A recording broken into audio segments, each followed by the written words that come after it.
자, 오늘 함께 봉독할 하나님 말씀 마태복음 13장 24절로 30절까지 말씀을 교독하겠습니다. 마지막 절은 같이 읽습니다. 예수께서 그들 앞에 또 비유를 베풀어 가라사대 천국은 좋은 씨를 제 밭에 뿌린 사람과 같으니 사람들이 잘 때 그 원수가 와서 곡식 가운데 가라지를 덧뿌리고 갔더니 싹이 나고 결실할 때 가라지도 보이거늘 집주인이 종들이 와서 말하되 주여 밭에 좋은 씨를 심지 아니하였나이까 그러면 가라지가 어디서 생겼나이까 주인이 가로되 원수가 이렇게 하였구나. 종들이 말하되 그러면 우리가 가서 이것을 뽑기를 원하시나이까 주인이 가로되 가만두어라. 가라지를 뽑다가 곡식까지 뽑을까 염려하느라 같이 씁니다. 둘 다 추수 때까지 함께 자라게 두어라. 추수 때에 내가 추수꾼들에게 말하기를 가라지는 먼저 거두어 불사르게 단으로 묶고 곡식은 모아 내 곡간에 넣으라 하니라. 아멘.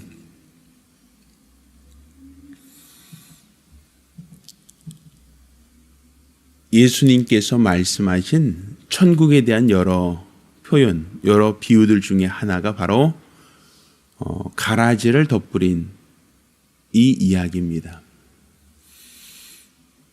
성경은 하나님께서 우리 인간을 만드실 때 하나님의 형상의 모양으로 만들었다라고 이야기를 합니다. 또 하나님께서 인간에게는 에덴 동산이라고 하는 곳으로 인도하였고 그곳에서 어떠한 것도 부족함이 없는 그 모든 것을 다스리고 지배할 권리를 다 허락해 주셨습니다. 그런데 인간에게 불행이 찾아왔습니다. 그런데 그 인간에게 찾아온 그 불행은 하나님께서 아담에게 허락한 불행이 아닙니다. 시험하는 자가 하와에게 또한 아담에게 하나님의 말씀, 곧 동산 중앙에 있는 실과를 먹지 말라고 하셨던 하나님의 말씀과 전혀 다른 미혹하는 말, 유혹하는 말을 그들에게 주었습니다. 동산 중앙에 있는 실과의 열매를 먹어도 죽지 않을 것이다 라고 하는 말과 또 그것을 먹으면 내 눈이 밝아 너도 하나님처럼 될 수 있다 라고 하는 그와 같은 말이었습니다. 이렇게 아담에게 하나님은 좋은 씨를 뿌리셨는데 그런데 그 아담의 생각 속에 원수가 가라지를 덧뿌렸다 이겁니다. 결국 원수가 덧뿌린 그 가라지가 아담 속에 있으므로 그가 하나님의 거룩한 말씀에 순종하지 못하고 선악과를 따먹으므로 아담과 하와가 범죄하고 또 아담 안에 있는 모든 인류, 전 세계 모든 인류가 아담 안에서 함께 범죄한 자가 되었다라고 성경은 우리에게 말하고 있습니다. 가인이 아벨과 한 형제요, 같은 부모 아래서 같이 자라온 한 핏줄입니다. 그런데 아벨의 제사를 하나님께서 연락하시고 가인의 제사를 하나님께서 연락하지 않으실 때에 가인의 생각 속에 원수가 또한 가라지를 덧뿌립니다. 동생에 대한 시기하는 마음과 질투하는 마음이었습니다. 결국 가인은 원수가 덧뿌린 그 씨앗으로 인하여 아벨을 죽였고 또다시 범죄한 자가 되었습니다.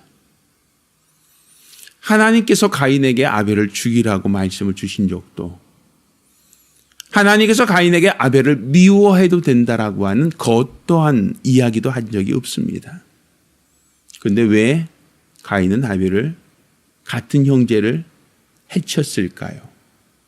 이거는 원수가 가인의 마음에 가인의 생각에 가라지를 덧뿌렸기 때문입니다.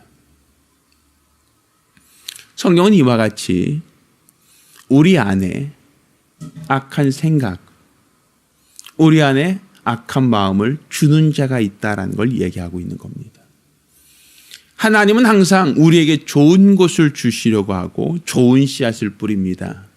이스라엘 백성에게 율법을 주셨고 또 우리에게는 예수 그리스도 안에서 복음과 진리를 알게 하셨습니다.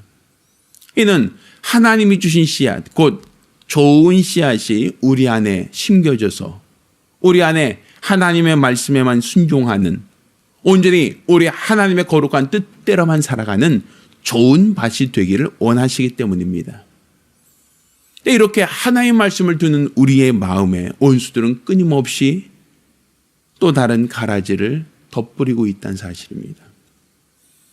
주일날 하나님 말씀 듣고 은혜 받았습니다 라고 하며 우리가 기뻐하고 즐거워하지만 또 문득 내 생각 속에는 형제를, 자매를, 교인들을 미워하는 마음, 시기하는 마음, 질투하는 마음으로 서로가 서로에게 상처를 주기도 하고 서로가 서로에게 아픔을 느끼기도 합니다.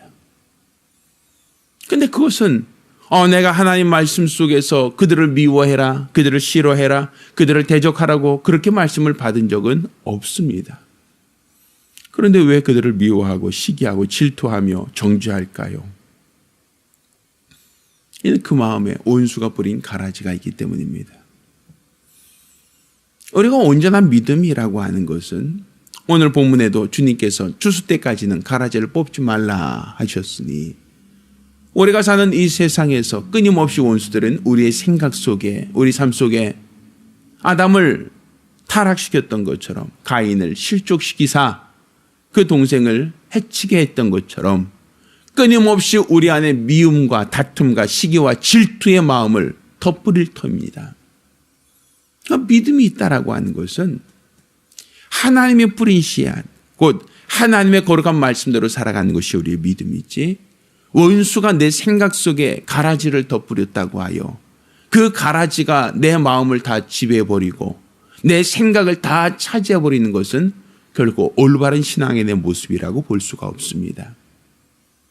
따라서 내 삶 속에 혹여 형제의 잘못이 보이고 이웃의 어떠한 허물이 보여지고 또 그들의 미움과 그들의 질투와 그들의 정죄하게 될 때 그것이 하나님이 내게 주신 마음이 아니라는 사실을 기억해야 됩니다.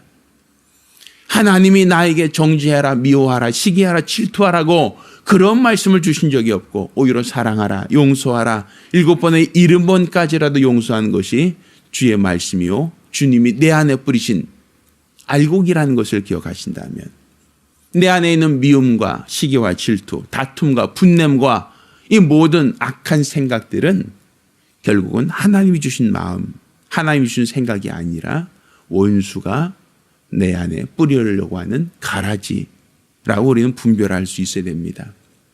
따라서 내 안에서 가라지가 웃자라 버리고 가라지로 뒤덮어 버리게 되는 그런 어떠한 어리석은 자가 되어서는 안 된단 말입니다. 온전히 하나님이 뿌린 씨앗, 곧 내 안에 하나님의 거룩한 말씀만이 무성하고 하나님의 거룩한 말씀만이 내 안에 가득 차 있어야지 가라지로 뒤덮어버린 밭이 되어서는 결단코 안 된다는 사실입니다. 따라서 내 생각을 지배하는 것이 원수가 준 가라지인가 하나님이 주신 말씀인가, 내 마음과 내 생각과 내 언어를 지배하고 있는 것은 가라지가 아니라 하나님 말씀이 되어야 됩니다. 주님 오실 그날까지 내 입에서 내 생각 속에서 내 모든 삶 속에서 가라지로 덮여버리지 아니하고 오직 알곡만이 잘 자랄 수 있도록, 알곡만이 무성할 수 있도록, 알곡만이 결실할 수 있도록 주여 내 마음을 주장하여 주시옵소서. 이런 마음의 각오와 결단 가기를 예수 이름으로 축원합니다. 기도하겠습니다. 우리가 기도하실 때 주여 내 안에 내 생각이, 내 언어가 하나님의 말씀에 기인할 수 있도록 도와주시옵소서. 형제를 미워하고 시기하고 질투하는 마음, 생각이 다 사라지고 온전히 하나님 말씀에만 권위를 두고 말씀만 순종할 수 있게 해달라고 간절히 사모하며 한 목소리로 기도합니다.